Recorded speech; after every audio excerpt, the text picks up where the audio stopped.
Just as he was about to pull the trigger, the antelope spoke. "Spare my life, King Obadele, and I shall grant you whatever you desire." Obadele ruled his kingdom with an iron fist. His word was law, and none dared challenge him. Yet, even with his power, he was haunted by a terrible truth. He had no heir. The elders had given him 3 years to produce a son. If he failed, they would strip him of his throne and cast him into exile. His 3 wives had all born daughters. No son had ever cried in his palace.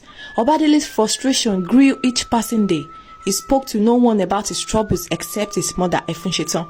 She was a powerful woman, her words sharp and her influence strong. It was said she had dealings with dark powers, but Obadele dismissed such rumors. She was his mother, his only trusted confidant. One evening, Obadele stormed into her chamber. "Mother, I have tried everything. The elders grow restless.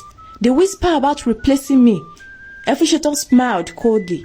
"Do not worry, my son. The gods will favor you." "I have waited long enough. I must have a son. I cannot lose my throne." Efunshetan's eyes glinted. "Then perhaps you should search beyond the palace. Sometimes what you seek lies where you least expect." Obadele did not understand her words, but he grew tired of waiting. His frustration drove him into madness. One day, Obadele went hunting in the dense forest, hoping the wilderness would calm his restless mind.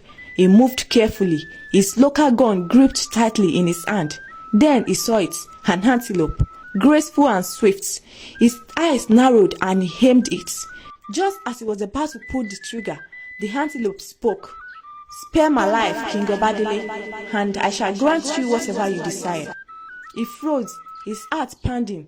An animal speaking? His hands trembled, but curiosity outweighed his fear. "What are you?" he asked. "I am more than what you see," the antelope replied. "Spare me, and your deepest desire will be fulfilled." Obadele lowered his weapon. "And here is my deepest desire. Can you help me with that?" Yes, the antelope whispered and transformed into a beautiful woman. "I can give you what you seek." Suspicion clouded his mind. "And what must I do?" "Marry me, and I will carry your son," she said, her voice gentle. Obadele's brows furrowed. "You ask for marriage? A strange request from a mere beast." "A beast that can grant your desires," she replied. "Marry me, and your kingdom will know joy." Desperation made him reckless. "Then it shall be so." The woman vanished, leaving him bewildered but determined. When Obadele returned to the palace, he called the servants, the guards, and his wives to the palace hall. His voice was firm as he declared, "I shall be taking another wife. Prepare the palace for our arrival. There will be a great celebration." His wives exchanged worried glances. They had never seen Obadele so certain, so desperate. They began grumbling among themselves. The marriage preparations began, and the palace was decorated with flowers, music, and the finest foods. The announcements stirred whispers of jealousy and resentment.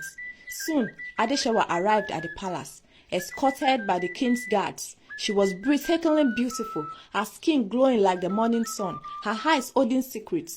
Obadele introduced her to the palace. "This is Adeshewa, my new wife." Efunshetan narrowed her eyes. "Who is this woman, my son? From where does she come?" Obadele dismissed her suspicion. "She is mine now, and she will give me the son I desire." Efunshetan's eyes remained cold and sharp. She instructed her servants to watch Adeshewa closely. Meanwhile, the king's 3 older wives, Habena, Hamina, and Isioma, were overcome with jealousy. They whispered among themselves, "A new wife? What makes her so special?" Habena scoffed. "She will only feel like the rest of us." Hamina sneered, "Giving birth to daughters and nothing more." Isioma's voice was laced with envy. "She is nothing but a passing distraction. Her beauty will fade and the king's interest will drift."